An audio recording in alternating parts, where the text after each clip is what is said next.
Andito po tayo ngayon sa Three Stop Studio at ito po si J Flip.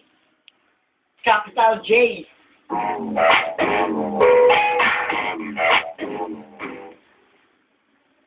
Yo, man. At ito naman po si J Mad Skill. G-Man Skill, Sweetie.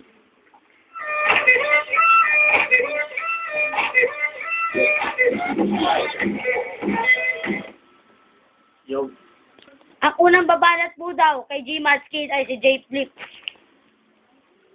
1 minute. Stop, pre. Ako na yata ang pinaka-pogi dito sa Masi. Itong kalaban ko, kamukha ni Ogie Alcati. Hindi porket mayaman ka, ikan piso. Ang palingaya kita ng 1,000 piso. Pinagli ako sa talong. Kaya titi ko, ganito kalong. Ito kasi, pinagli ka kasi sa sigarilyo. Kasi, yung kupal mo, parang nikotin ng sigarilyo. Ganyan ba titi mo, ganyan kalong?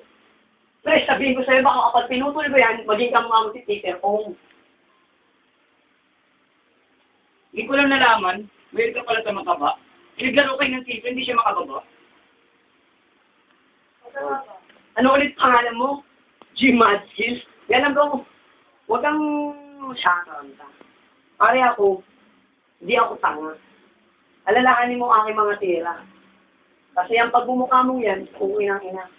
Mukha kang tinga. Ito, butan na pang bebenga. Hindi lalaki yan sa bunganga ni Regla. Ito ka na ano. Yo, uncle, buti na lang dito sa flip-top, ikay dumalo.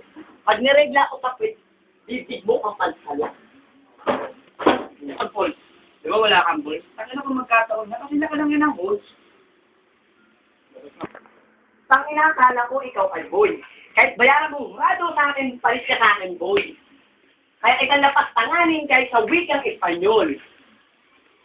Berto Coto, Ketang Medicare Carbam. Meaning nun ay fuck your mom.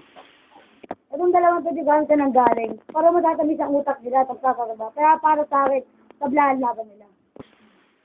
Ay, Pampre, boss na lang. Galing, magaling. Squatter!